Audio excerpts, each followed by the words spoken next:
નમસ્કાર વિદ્યાર્થી મિત્રો, કેમ છો? બધા મજામાં? શરૂ કરીએ આજનું સેશન. આપણે જ્યાં અધૂરું મૂકેલું હતું ત્યાંથી આગળ ફરી પાછા આપણે વધવાનો આજે ફરી પાછા પ્રયત્ન કરીએ છીએ. મિત્રો, આપણે દાખલા રાઉલ્ટના નિયમ આધારિત થોડાક ગણ્યા હતા, સ્વાધ્યાયના બાકી હતા. આપણે પછી જોયું પહેલા થોડાક હજી થિયરીના જે મુદ્દાઓ છે એના તરફ આગળ વધીએ. બહુ અગત્યનો મુદ્દો છે, આના ઉપર આધારિત એમસીક્યુ પ્રશ્નો છે એ પણ પૂછાય છે કે આદર્શ અને બિન આદર્શ દ્રાવણો કોને કહેવાય, ideal and non ideal solution. પાંચેક મુદ્દાઓ જો બરાબર આની અંદર તમે સમજી લો તો બહુ ઈઝી મુદ્દાઓ છે. યાદ હોય તો આ જ વસ્તુ, આવી જ પ્રકારની કંઈક વસ્તુ છે એ તમે 11મા ધોરણમાં દ્રવ્ય અવસ્થાના પ્રકરણમાં વાયુ અવસ્થા માટે જોયું.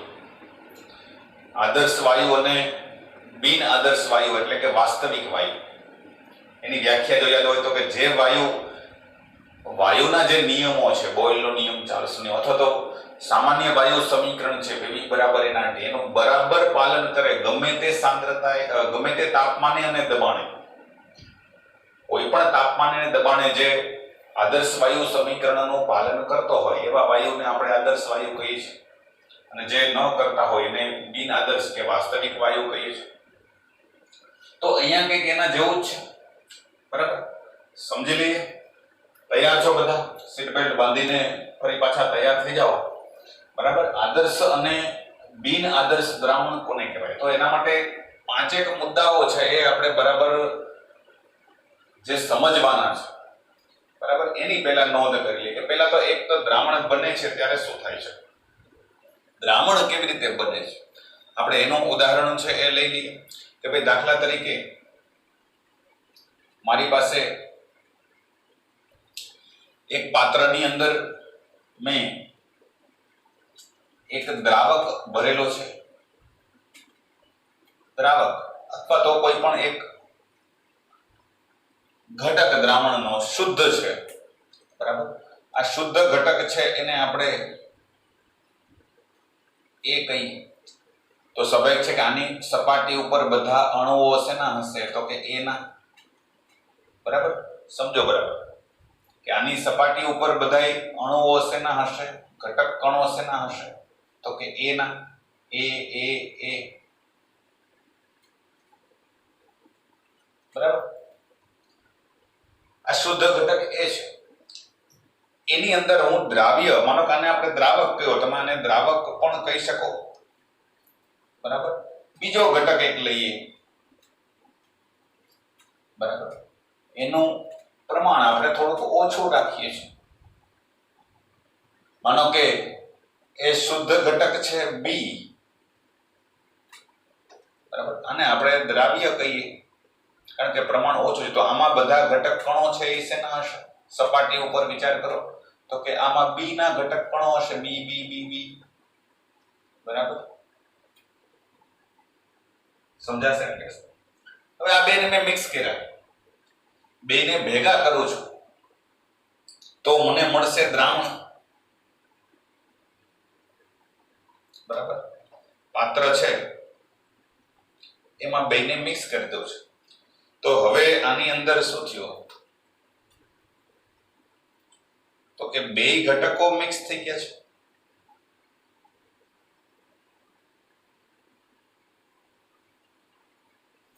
આની સપાટી ઉપર હવે અથવા તો આના મિશ્રણની અંદર કયા ઘટક કણો હશે? તો કે તમે કહેશો સાહેબ A પણ હશે અને B પણ હશે. બરાબર છે, આમાં A પણ હોય, B પણ હોય, A B તો આ આપણે શું કર્યું છે? તો કે A વત્તા B એટલે આ આપણા માટે શું બન્યું છે? તો કે દ્રાવણ. આમાં દ્રાવણ બનાવીએ છીએ. હવે આ દ્રાવણ બનવાની આખી જે ઘટના છે એમાં આપણે દ્રાવણ આદર્શ છે કે બિન આદર્શ છે, તો એના માટે પાંચ મુદ્દાઓ છે એ સમજવાના છે. એક પહેલો મુદ્દો નોંધ કરતા જજો, રાઉલ્ટનો નિયમ.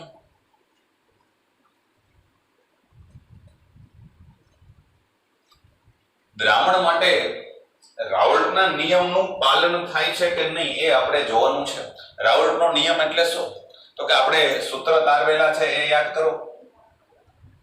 P કુલ બાષ્પ દબાણ જેનું છે, બાષ્પ દબાણ માપીએ આપણે રાઉલ્ટના નિયમ પ્રમાણે. તો આ કેટલું થાય છે? બરાબર, તો એ આપણે જોયું હતું P0A into XA અને વત્તા P0B into XB જેટલું. યાદ છે રાઉલ્ટનો નિયમ? આ આપણે કેવી રીતે તારવેલું? ટૂંકા સૂત્ર તારવેલા કે PA એનું બાષ્પ દબાણ કહીએ આપણે, એનું આંશિક બાષ્પ દબાણ, તો એ આપણને આ રીતે મળે છે PA into SA અને PB is equal to P0B into XB. આ રાઉલ્ટના નિયમના સૂત્ર છે. બરાબર. થિયોરેટિકલ રીતે રાઉલ્ટનો નિયમ એવું કહે છે કે કુલ બાષ્પ દબાણ, આ જે દ્રાવણ બનાવેલું છે એનું કુલ બાષ્પ દબાણ, આનું જે શુદ્ધ દ્રાવક છે એનું બાષ્પ દબાણ P0A હશે. આનું બાષ્પ દબાણ છે એ P0A છે, આનું બાષ્પ દબાણ છે P0B છે. તો આ દ્રાવણ છે એનું કુલ બાષ્પ દબાણ છે આપણે P કહીએ. કુલ ઈ કેટલું હશે? તો કે એમાં બેયના બાષ્પશીલ છે એટલે બેયના બાષ્પ દબાણ હશે. બરાબર, આનું PA વત્તા PB થાય. બેયના આંશિક બાષ્પ દબાણનો સરવાળો અને આ PA PB ની કિંમત આમાં મૂકો એટલે આપણે આ જોઈ ગયા છે કે નહીં મિત્રો? આ સૂત્ર રાઉલ્ટનો નિયમ આપણે શીખી ગયા છે. ન યાદ હોય તો ફરી પાછો રાઉલ્ટના નિયમનો લેક્ચર છે એ બરાબર સમજી લેજો, પાછો જોઈ લેજો ફરી એકવાર. તો પહેલી વસ્તુ આપણે એ જોવાની છે કે આદર્શ દ્રાવણ અને બિન આદર્શ દ્રાવણ છે એ કોને કહેશું? તો કે એવું દ્રાવણ, આદર્શ દ્રાવણ છે એ કોને કહેશું? કે જે દ્રાવણ કોઈ પણ સાંદ્રતાએ રાઉલ્ટના નિયમનું પાલન કરે. આમાં તમે મિશ્રણ ગમે તે પ્રમાણમાં ઉમેરો, ગમે તે પ્રમાણમાં, એટલે સાંદ્રતા દ્રાવણની ગમે તેટલી હોય, જો રાઉલ્ટના નિયમનું પાલન થતું હોય તો એવું દ્રાવણ છે એને આદર્શ દ્રાવણ કહેવાય.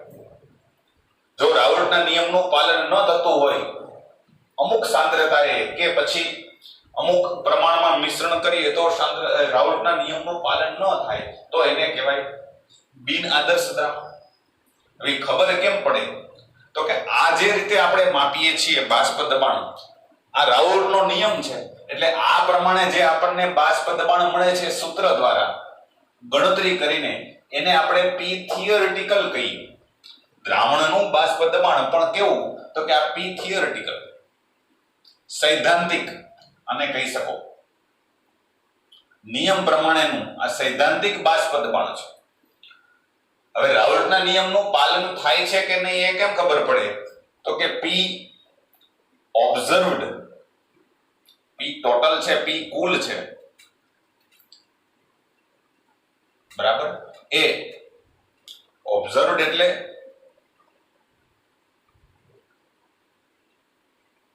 અને P થિયોરેટિકલ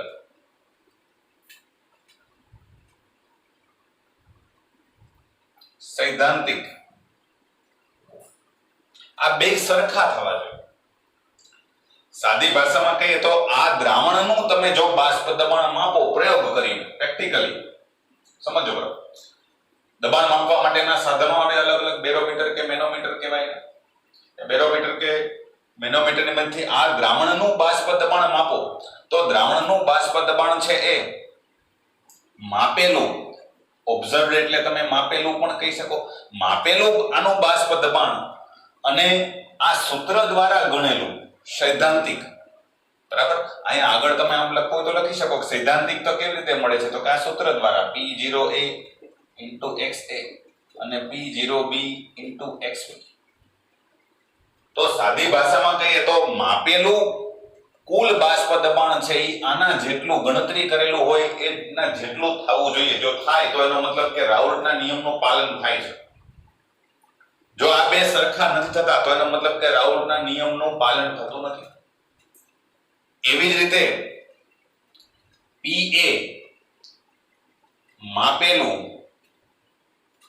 અને PB આ માપેલું એટલે કે A નું આંશિક બાષ્પ દબાણ, આની અંદર A નું બાષ્પ દબાણ અને આની અંદર B નું બાષ્પ દબાણ છે, આ બે કેટલા થવા જોઈએ? તો કે P0A * XA, અથવા તો આમ તમે કહી શકો, હજી એક સ્ટેપ વધારવું હોય તો કે PA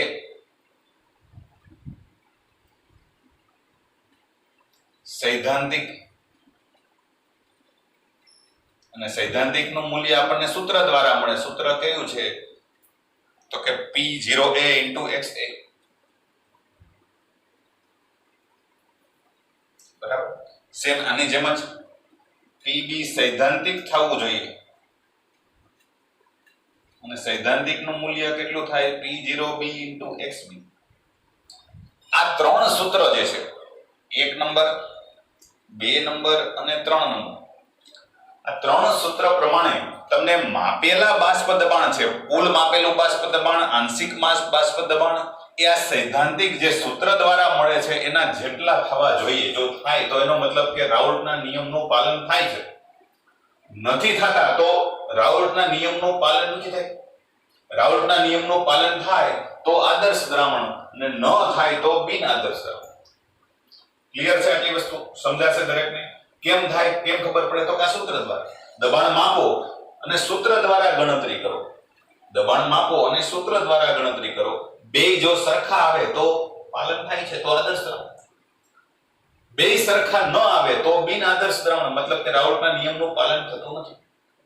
હવે જો ન થતું હોય, મતલબ કે બે સરખા ન આવતા હોય, તો આ બે વચ્ચે બે સંભાવનાઓ હોય ને, કે કાં તો માપેલું બાષ્પ દબાણ છે, આ માપેલું બાષ્પ દબાણ ઈ જો સરખું ન હોય, આ બે સરખા ન થતા હોય, તો એનો મતલબ એવો થયો કે કાં તો આ મોટું હશે કુલ બાષ્પ દબાણ, કુલ બાષ્પ દબાણ છે એ સૈદ્ધાંતિક કરતા વધારે થશે, હોવું જોઈએ એના કરતા વધારે બાષ્પ દબાણ હશે, અને કાં તો એના કરતા ઊંડું હોય, કાં તો એના કરતા કેવું હશે? ઓછું હશે.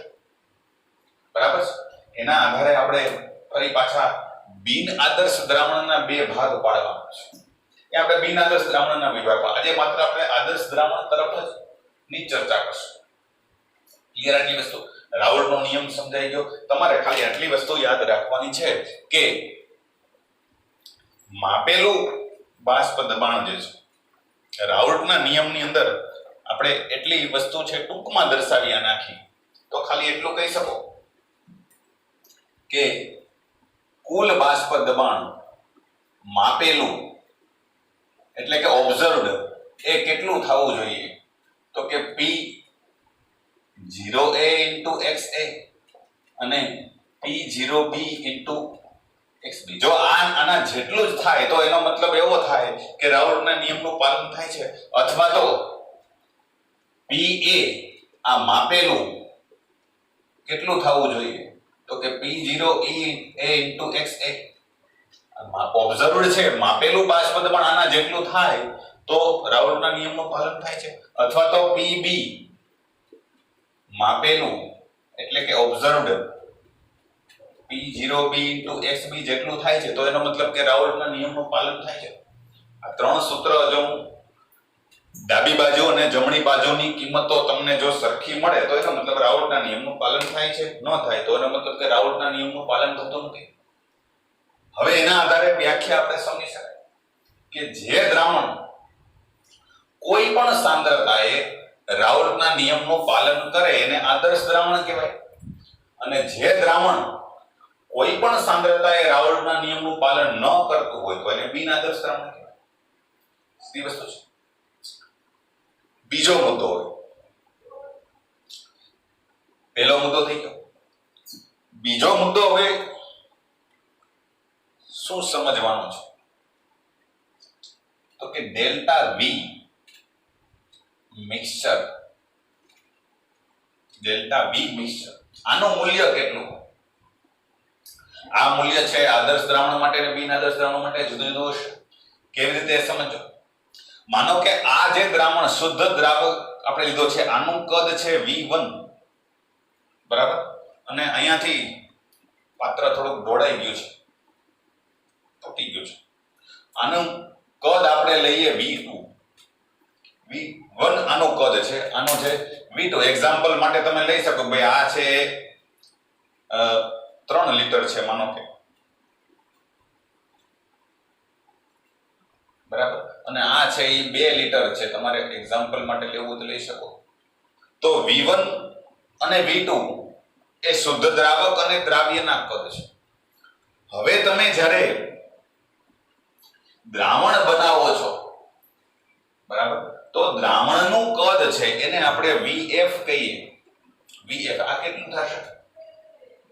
આ 3 લિટર હોય ને આ 2 લિટર હોય તો મોટા ભાગના કહેશે કે સાહેબ 3 લિટર ને 2 લિટર ભેગા કરો તો 5 લિટર થાય. પણ દરેક વખતે આવું નથી થતું. મજાની વસ્તુ છે, નવાઈ લાગે. 3 લિટર ને 2 લિટર ભેગા કરો તો 5 લિટર થાય. પણ એ થશે ક્યારે? તો કે જો આદર્શ દ્રાવણ હશે તો. એટલે જો આદર્શ દ્રાવણ હશે તો આ ફાઇનલ કદ છે એ કેટલું આવશે? તો કે V1 V2 જેટલું છે. VF નું મૂલ્ય કેટલું આવશે? તો કે V1 V2 જેટલું. પણ એ ક્યારે? તો કે આદર્શ દ્રાવણ હશે તો. અને જો આવું હોય તો આના ઉપરથી તમે કહી શકો કે VF V1 V2 આ બે સરખા હોય તો એની બાદબાકી છે એ 0 થાય કે નહીં? એની બાદબાકી કેટલી થશે? 0. અને એ જે બાદબાકી આપણે કરી છે એને જ કહેવાય છે delta V mixture. Delta V mixture એટલે આદર્શ દ્રાવણ હોય તો શું થશે? બરાબર સમજો કે આદર્શ દ્રાવણ હોય તો એના માટે ડેલ્ટા V મિક્સચર છે એ 0 થશે. આદર્શ દ્રાવણ હોય મતલબ કે કદનો ફેરફાર થશે નહીં. આનું તમે ગુજરાતીમાં લખવું હોય તો કહી શકો કે ભાઈ મિશ્ર કરવાથી કદમાં થતો ફેરફાર. મિશ્ર કરવાથી કદમાં થતો ફેરફાર 0 હશે. મતલબ કે કદમાં ફેરફાર નથી થતો. એટલે આ બે ભેગા કરો તો 3 લિટર ને 2 લિટર. એટલે શરૂઆતમાં તમારી પાસે કુલ કદ કેટલું હતું? તો કે 3 ને 2 5 લિટર હતું. હવે મિશ્ર કરો તો એ 5 લિટર જ થાય. આ દ્રાવણનું કદ જો બે સરખા થાય તો 5 લિટર જ થાય. તો એનો મતલબ કે કદમાં કોઈ ફેરફાર થતો નથી. સમજાશે? બરાબર સમજો. પણ માનો કે તમે અહીંયા 3 લિટર લીધા છે, અહીંયા 2 લિટર લીધા છે, પણ કદ દ્રાવણનું માપો તો આ દ્રાવણનું કદ 5 લિટર ને બદલે તમને 5.2 લિટર મળ્યું. તો એનો મતલબ શું થયો? કે શરૂઆતમાં કદ કેટલું હતું? તો કે 3 + 2. શરૂઆતમાં કદ કેટલું હતું? તો કે 3. અંતિમ કદ તમારી પાસે 5.2 લિટર છે. અને શરૂઆતમાં કદ કેટલું હતું? તો કે 3 + 2 5 લિટર. તો એનો મતલબ શું થયો? કે ભાઈ 0.2 લિટર નો વધારો થયો. કદ 0.2 લિટર વધ્યું. આનાથી ઉલટું થઈ શકે. જો કદ વધારે મળે કે કદ ઓછું મળે, મતલબ કે ડેલ્ટા V મિક્સચર નું મૂલ્ય 0 ન હોય તો એ બિન આદર્શ દ્રાવણ. 0 હોય તો આદર્શ દ્રાવણ. સમજાશે આટલી વસ્તુ? થર્ડ પોઈન્ટ, ત્રીજો પોઈન્ટ છે એ સમજવાનો છે. Delta H mixture. Delta H mixture, delta H એટલે એન્થાલ્પી થાય. એટલે આને તમે કહી શકો ભાઈ મિશ્ર કરવાથી એન્થાલ્પીમાં થતો ફેરફાર. મિશ્ર કરવાથી એન્થાલ્પીમાં થતો ફેરફાર. જો આદર્શ દ્રાવણ હોય તો આ 0 રહેવો જોઈએ. આદર્શ દ્રાવણ હોય તો, આપણે અત્યારે આદર્શ દ્રાવણની વાત કરીએ છીએ, તો આદર્શ દ્રાવણ માટે આ મૂલ્ય 0 હોવું જોઈએ. ભાઈ એન્થાલ્પી એટલે આ સાદી ભાષામાં કહેતો ઉષ્મા, ગરમી. બરાબર? ઉષ્માનો ફેરફાર કોઈ પણ પ્રકારનો ઊર્જાનો ફેરફાર ન થવો જોઈએ. ઊર્જા મુક્ત ન થવી જોઈએ અને શોષાવી ન જોઈએ. ઉષ્માનું શોષણ કે અવસરણ બેમાંથી કંઈ ન થાય તો એનો મતલબ કે ડેલ્ટા H મિક્સચર = 0 થાય. બરાબર? આપણે તો કે આમાં ઉષ્માની જરૂર ક્યાં પડે? તો કે પડશે. કેવી રીતે? તો કે એ ચોથા મુદ્દામાં આપણે સમજીએ છીએ. ચોથો મુદ્દો તમારે શું સમજવાનો છે, એના દ્વારા આ આગળના મુદ્દાઓ છે એ તમે બરાબર બધાયને સમજાવવા હોય તો આ ચોથો મુદ્દો તમને કામ લાગશે. ચોથો મુદ્દો કયો છે? તો કે ઘટક કણો વચ્ચેના ઇન્ટરેક્શન એટલે કે આંતર આણવીય બળો. આંતર આણવીય બળો આમાં કયા પ્રકારના હતા અને આમાં કયા પ્રકારના હતા, એમાં શું ફરક પડ્યો છે? તો બરાબર સમજો કે આમાં ઘટક કણો બધા કયા પ્રકારના છે, એ ના જ ઘટક કણો છે. તો આમાં ઘટક આંતર આણવીય બળ કયા પ્રકારના હોય? એ પ્રકારના જ હોય. એનું આકર્ષણ કે અપાકર્ષણ બળ કોની ઉપર લાગે? એ ઉપર જ લાગે, કારણ કે બીજું કોઈ છે જ નહીં. એટલે આમાં આંતર આણવીય બળ કયા પ્રકારના હશે? તો કે એ પ્રકારના હશે. એમ આની અંદર આંતર આણવીય બળો કયા પ્રકારના હશે? તો કે બી પ્રકારના હશે. બરાબર, કારણ કે આમાં બધા જ ઘટક કણો કોના છે? તો કે બી ના જ છે. આમાં બધા ઘટક કણો એ ના જ છે. તો આમાં આંતર આણવીય આકર્ષણ બળો એ પ્રકારના હશે. આમાં આંતર આણવીય આકર્ષણ બળો બી પ્રકારના હશે. પણ હવે આની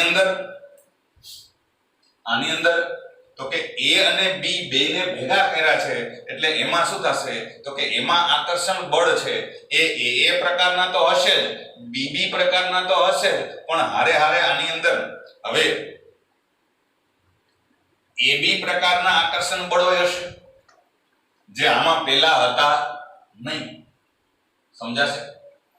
તો આ આકર્ષણ બળો છે એમાં કઈ ફરક પડે છે કે નહીં? એમાં કઈ ફરક પડે છે કે નહીં? બરાબર, એ તમારે જોવાનું છે. એટલે અહીંયા તમારે શું જોવાનું છે? તો કે એ વચ્ચેનું આકર્ષણ બળ, એ વચ્ચેનું આકર્ષણ બળ અને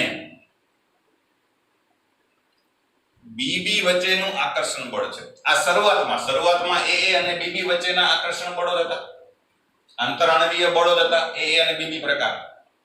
પણ દ્રાવણ બનાવ્યા પછી હવે તમારી પાસે એબી પ્રકારના આંતરાણવીય બળ પણ છે. તો આ આકર્ષણ બળો છે એ કેવા છે? આ બંને આને તમે ભેગા લઈ શકો, આ રીતે ભેગા લખો, એ અને બી. બરાબર, શરૂઆતમાં આ પ્રકારના હતા, હવે આ પ્રકારના છે. તો આ બે કેવા છે? તો કે કાં તો સરખા હોઈ શકે અને કાં તો સરખા ન હોઈ શકે. આ આકર્ષણ બળો છે કાં તો આના જેટલા હોય, આના જેટલા જ, બે સરખા જ હોય લગભગ, અથવા તો સરખા ન હોય. સરખા ન હોય તો આનું પ્રમાણ છે એ આના કરતા વધારે હોય અને કાં તો આનું પ્રમાણ આના કરતા ઓછું હોય. ત્રણ વિકલ્પો છે, ત્રણ પ્રકારના વિકલ્પો જ બનશે.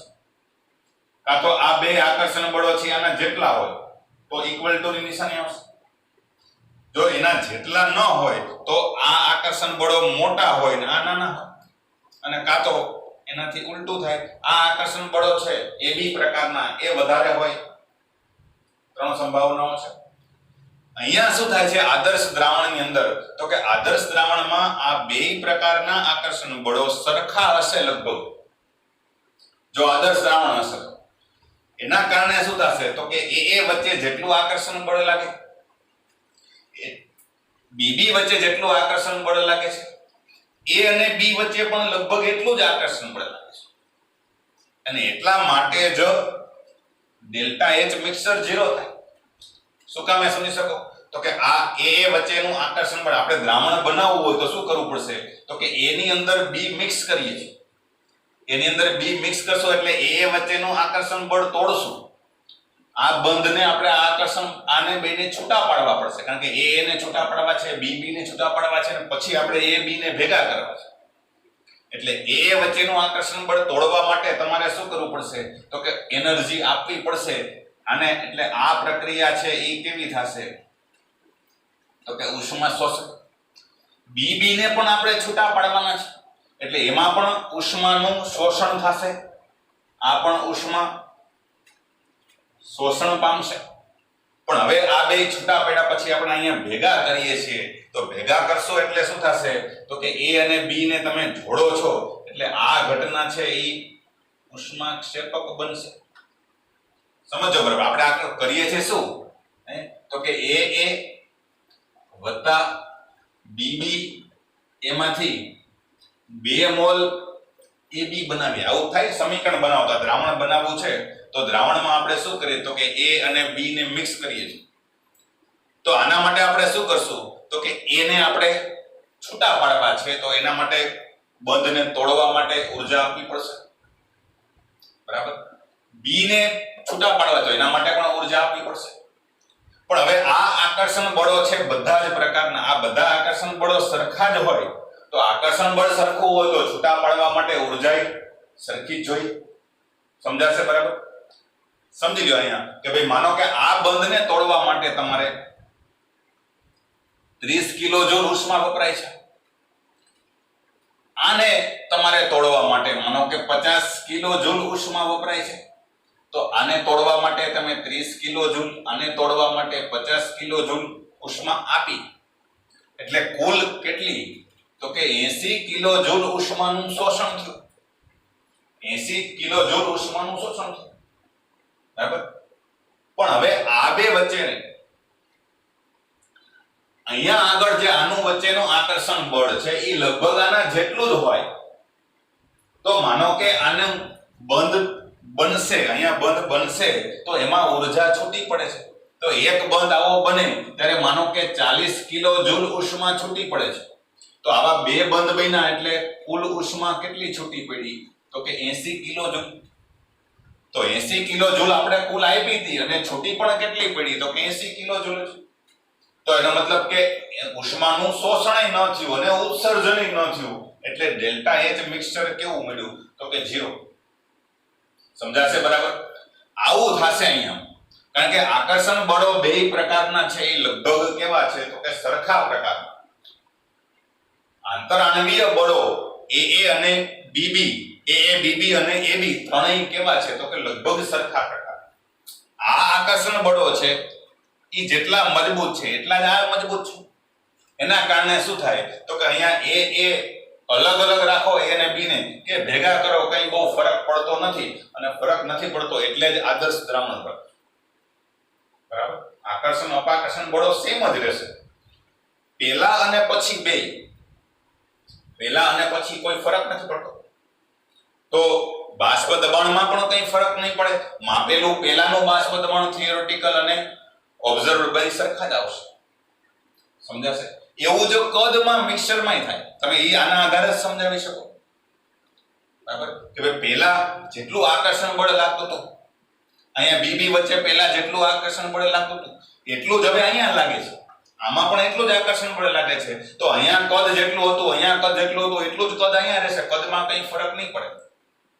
પણ વિચારવાના કરતા ઊંધું કે આ આકર્ષણ બળ છે ઈ માનો કે ઓછું લાગતું હોય, આ ઓછું લાગતું હોય, આમ હોય, આ વધારે હોય તો શું થાય તો કે અહીંયા આકર્ષણ બળ વધારે છે, અહીંયા આકર્ષણ બળ વધારે છે પણ જેવા ભેગા કરે આકર્ષણ બળ ઘટી ગયું. આકર્ષણ બળ ઘટી ગયું એટલે છૂટા છૂટા ફેલાશે. ફેલાશે એટલે કદ શું થશે તો કે વધી જશે. કદમાં વધારો થશે એટલે ડેલ્ટા V નું મૂલ્ય ધન મળશે, તમને પોઝિટિવ મળશે. આના માટે વિચારો કે ભાઈ આ આકર્ષણ બળ છે એ વધારે છે. આ આકર્ષણ બળ વધારે એટલે તોડવા માટે ઊર્જા વધારે આપવી પડે છે. બહુ બધી ઊર્જા આપણે આપીએ છીએ. બરાબર.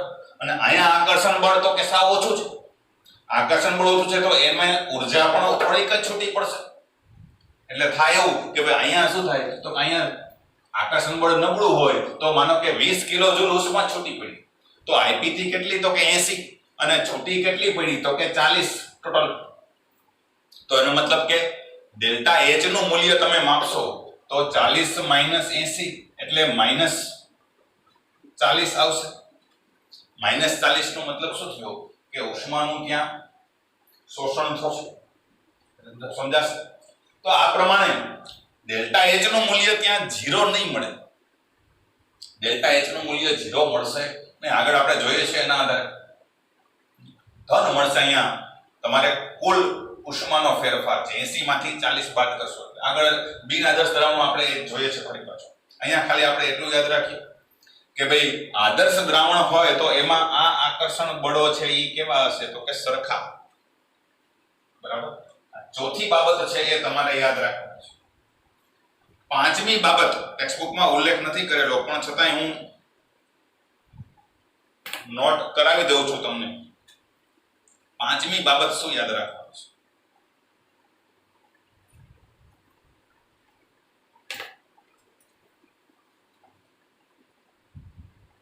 પાંચમી બાબત એન્ટ્રોપીનો ફેરફાર અને મુક્ત ઉર્જાનો ફેરફાર કેટલો થાય? મિશ્ર કરતા પહેલા એન્ટ્રોપી કેટલી હતી અને મિશ્ર કર્યા પછી એન્ટ્રોપીમાં શું થાય? ઉષ્માગતિશાસ્ત્ર ભણ્યા હોય તો આપણને ખબર છે એન્ટ્રોપી એટલે અવ્યવસ્થાનું માપદંડ છે. તો ભેગા કરો તો શું થશે? તો કે નેચરલી એન્ટ્રોપી વધે જ, જથ્થો વધ્યો, કદ વધ્યું.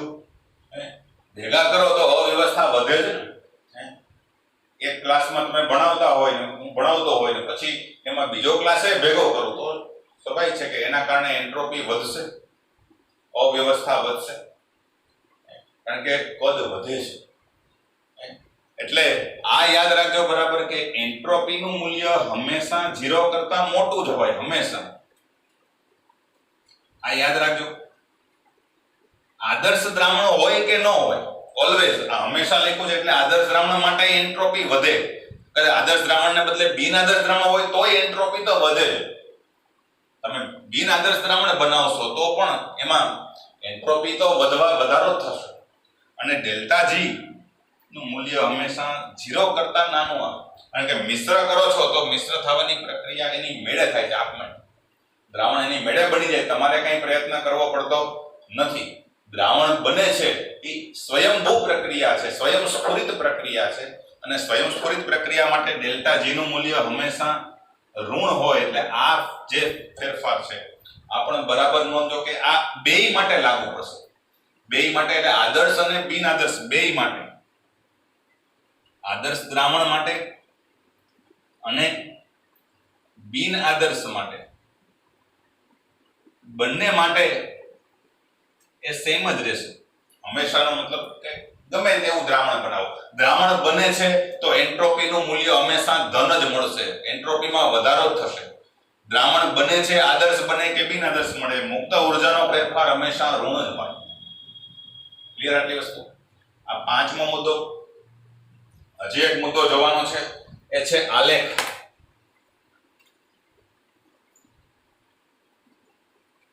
અને ઉદાહરણો. આટલું લખી નાખજો, એવું લાગે તો સ્ક્રીનશોટ લઈ લેજો. બરાબર, મેં ભૂસી નાખ્યું છે. છઠ્ઠો મુદ્દો જે આપણે જોવાનો છે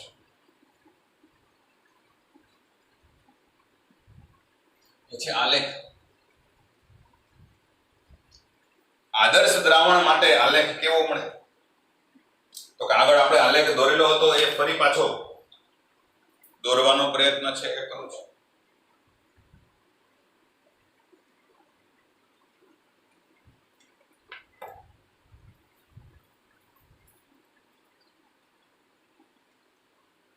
એક્સ અક્ષ ઉપર આપણે બાષ્પ દબાણ લીધેલા, સોરી વાય અક્ષ ઉપર બાષ્પ દબાણ અને એક્સ અક્ષ ઉપર આપણે મોલ અંશ લીધેલા. મોલ અંશની અંદર અહીંયા x1 બરાબર 0 લઉં તો એનો મતલબ કે x1 થી આ બાજુ જાવ એમ x1 અહીંયા આપણે ab લીધા છે એટલે કોઈ પણ એના માટે પણ લઈ શકો, x1 ને 2 માટે 1 2 ને બદલે આપણે આવા પ્રકારનો આલેખ દો. પછી આના માટે હું તમને સમજાવી દઉં. પહેલા આપણે આલેખ જે સમજાતા જૂનું એ જોઈ લઈએ. x1 બરાબર 0 લઈએ, બરાબર, તો એનો મતલબ કે x2 બરાબર 1 થશે. x2 બરાબર 1. આનો મતલબ શું થયો કે અહીંયા આગળ આ હું નીચેનું કાઢી જ નાખું છું. આનો મતલબ એવો થયો કે શુદ્ધ ઘટક b 2 છે. અહીંયા આ બાજુ આગળ વધતા જાવ એટલે x1 નો અહીંયા આગળ માનો કે બાષ્પ દબાણ જ આપણે ફરી પાછું લેવાનું છે. તો અહીંયા આગળ હવે શું થશે તો કે x1 બરાબર 1 અને x2 બરાબર 0. x2 બરાબર 0 એટલે બે ના તો કઈ મૂલ્ય મોલ છે જ નહીં, એનો મોલ અંશ છે જ નહીં. તો એનો મતલબ કે અહીંયા શુદ્ધ ઘટક છે તમારી પાસે 1, બરાબર. એટલે આમ જઈએ આપણે ત્યારે શું થાય છે તો કે x1 વધે છે આમ જાવ અને આ બાજુ આવો તો x2 વધે છે. x2 નું મૂલ્ય અહીંયા 0 છે એટલે બીજા ઘટકના મોલ અંશ અહીંયા 0 છે. આ બાજુથી ધીમે ધીમે આવો એટલે અહીંયા 1 થાય છે એટલે અહીંયા આગળ શુદ્ધ ઘટક છે 2. અહીંયા x1 0 એટલે એક ઘટક છે જ નહીં, એક એનું મૂલ્ય ધીમે ધીમે વધતું જાય છે. અહીંયા શુદ્ધ ઘટક છે 1. તો આપણે આલેખ જોયા હતા, બરાબર યાદ કરો. આ પ્રકારના આલેખ છે એ આપણે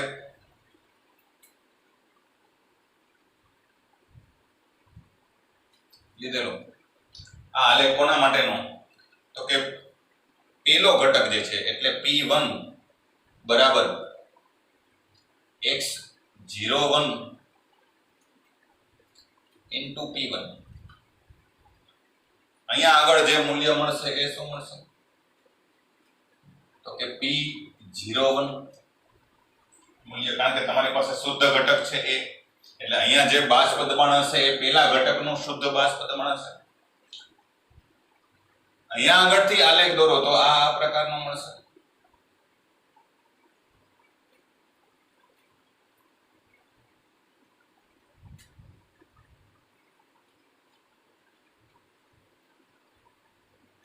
અહીંયા આગળ હું લખી નાખું છું p10 into x.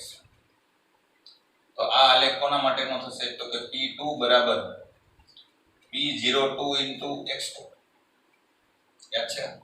અહીંયા આગળ જે બાષ્પ દબાણ મળશે એ કયા પ્રકારનું તો કે p02 અને આ બેને જોડો તો સીધી રેખા મળશે. એ કયું તો કે કુલ p0a into xa અને p0b into xb. સોરી 1 2 આપણે લીધા છે તો 1 1 અને 2 2 લઈએ. આ પ્રકારનો આલેખ જોયો. આમાં આપણે શું લીધું તો કે શુદ્ધ ઘટક 1 અને 2 લીધા.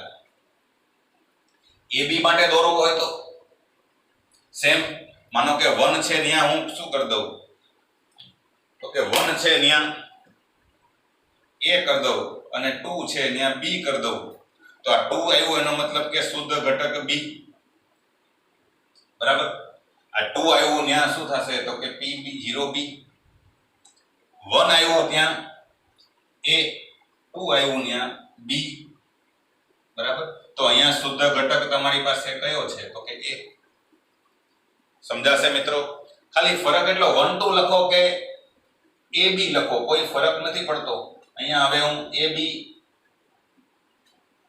કરી નાખું છું AA અને BB, બરાબર. તો અહીંયા આપણને મળશે સૂત્ર PA બરાબર P0A into XA. અહીંયા મળશે PB બરાબર P0B into XB. હવે મોલર્સ એટલે કે સાંદ્રતા તમે ગમે તે રાખો અને આ પ્રમાણેના જ તમને બાષ્પ દબાણ મળે. તો આ આલેખ કયા પ્રકારનો છે તો કે રાઉલ્ટના નિયમ પ્રમાણેનો આલેખ છે. એટલે જો આવો આલેખ મળે તો સમજવાનું કે એ દ્રાવણ કેવું છે, આદર્શ. સીધી રેખાઓ મળે 3 3. અહીંયા મારે થોડીક વાંકા ચૂકી થઈ છે, ચલાવી લેજો. પણ 3 3 રેખાઓ, PA ની રેખા, PB ની રેખા અને કુલ રેખા, બરાબર. આપણે 3 સૂત્ર જોયા હતા. P કુલ બરાબર P0A into XA અને P0B into XB. ત્રીજું PA બરાબર P0A into XA અને ત્રીજું PB બરાબર P0B into XB. તો આ 3 3 ઉપરના આલેખ, આ 3 3 સીધી રેખાના આલેખો છે. જો આદર્શ દ્રાવણ હશે તો 3 3 સીધી રેખાઓ મળશે. સીધી રેખા મળે તો સમજવાનું કે આદર્શ દ્રાવણ, ન મળે તો બિનઆદર્શ દ્રાવણ. સમજાશે? ક્લિયર આટલી વસ્તુ? છઠ્ઠો મુદ્દો યાદ રાખવાનો છે એના ઉદાહરણ. છેલ્લે હવે એના એક્ઝામ્પલ છે એની ચર્ચા કરી લઈએ. આની મારા ખ્યાલથી કંઈ હવે જરૂર નથી, બરાબર. તો કાઢી નાખો છો.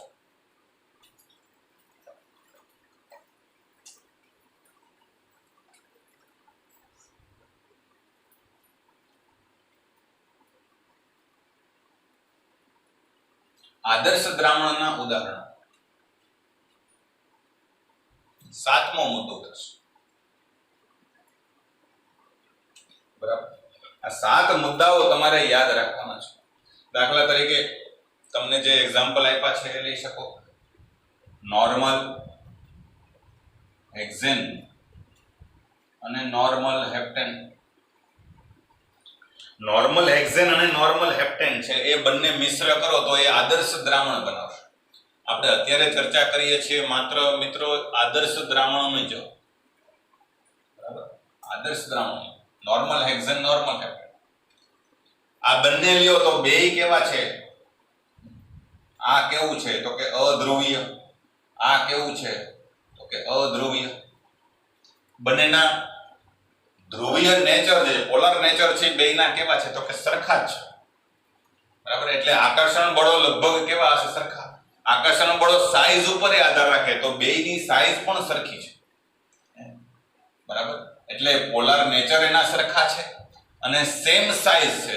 કદ બેયના વચ્ચે, કદ વચ્ચે બહુ લાંબો તફાવત નહીં હોય. નોર્મલ હેક્ઝેન ને નોર્મલ હેપ્ટેન. નોર્મલ હેપ્ટેનનો થોડોક મોટો હશે પણ થોડોક જ, બહુ લાંબો તફાવત નથી. તો યાદ રાખવાનું, તમને કદાચ એવો પ્રશ્ન પૂછે નીચેનામાંથી કયું આદર્શ દ્રાવણ હશે અને ઉદાહરણ મગજમાંથી નીકળી ગયા હોય તો આ મગજમાં રાખવાનું કે સાઈઝ લગભગ સરખી હોય અને ધ્રુવીય સ્વભાવ બેયનો લગભગ સરખો હોય તો એ આદર્શ દ્રાવણ બનાવશે. બીજું ઉદાહરણ છે એ જુઓ. ક્લોરોબેન્ઝીન અને બ્રોમોબેન્ઝીન. ક્લોરોબેન્ઝીન અને બ્રોમોબેન્ઝીન નું ઉદાહરણ તો આ પણ બે લગભગ કેવા છે? સેમ થશે. આનું ઉદાહરણ આપ્યું નથી પણ લઈ શકો તમારે લેવું હોય તો. અહીંયા તમને ક્લોરો ઇથેન અને બ્રોમો ઇથેન એવું કીધું છે તો આ પણ બે લઈ શકાય. ક્લોરો ઇથેન અને બ્રોમો ઇથેન બે એક જ પ્રકારના સંયોજનો છે. બેની ધ્રુવીયતા પણ સરખી હશે. બરાબર, કારણ કે આમાં હેલોજન છે તો આમાંય હેલોજન છે એટલે ધ્રુવીયતા સરખી હશે અને સાઈઝે લગભગ સરખી હશે. આ સિવાય જે લેવું હોય તો બેન્ઝીન ટોલ્યુઇન, બેન્ઝીન વત્તા ટોલ્યુઇન. આ પણ બે અધ્રુવીય છે, હાઇડ્રોકાર્બન છે એટલે, અને બેયના કદ પણ લગભગ સરખા હશે. તો આવા જે ઉદાહરણો તમે લઈ શકો. ક્લોરોબેન્ઝીન, બ્રોમોબેન્ઝીન લેવું હોય તો પણ તમે લઈ શકો, ચિંતા નહીં કરતા. બરાબર, તો આવા જે હોય કે જેમાં ધ્રુવીયતા છે એ સમાન હોય અને સાઈઝ પણ સમાન હોય, કદ સાઈઝ પણ સમાન હોય એવા અણુઓ છે, એવા પદાર્થોને મિશ્ર કરો તો એ લગભગ આદર્શ દ્રાવણ બનાવશે. ક્લિયર આટલી વસ્તુ? તો આ વસ્તુ જો તમને બરાબર સમજાઈ ગઈ હોય તો આદર્શ દ્રાવણ કોને કહેવાય? તમને કદાચ તમને પૂછે, થિયરીમાં પૂછે એવું કે આદર્શ દ્રાવણો વિશે નોંધ લખો તો આરામથી તમે બધા મુદ્દાઓ જો યાદ રાખ્યા હોય. 7 મુદ્દાઓ આપણે જોયા. બરાબર, એ 7 મુદ્દાઓને આપણે ફરી વખત જોઈએ. આદર્શ દ્રાવણ કોને કહેવાય? પહેલો મુદ્દો વ્યાખ્યા તમે લખી શકો કે ભાઈ કોઈ પણ સાંદ્રતાએ રાઉલ્ટના નિયમનું પાલન કરે. કોઈ પણ સાંદ્રતાએ રાઉલ્ટના નિયમનું પાલન કરે તો આદર્શ દ્રાવણ, ન કરે તો બિનઆદર્શ થશે. એટલે રાઉલ્ટના નિયમનું પાલન કરે છે આદર્શ દ્રાવણ છે. એટલે બરાબર, આપણે ચર્ચા કોની કરવાની છે? આદર્શ દ્રાવણ.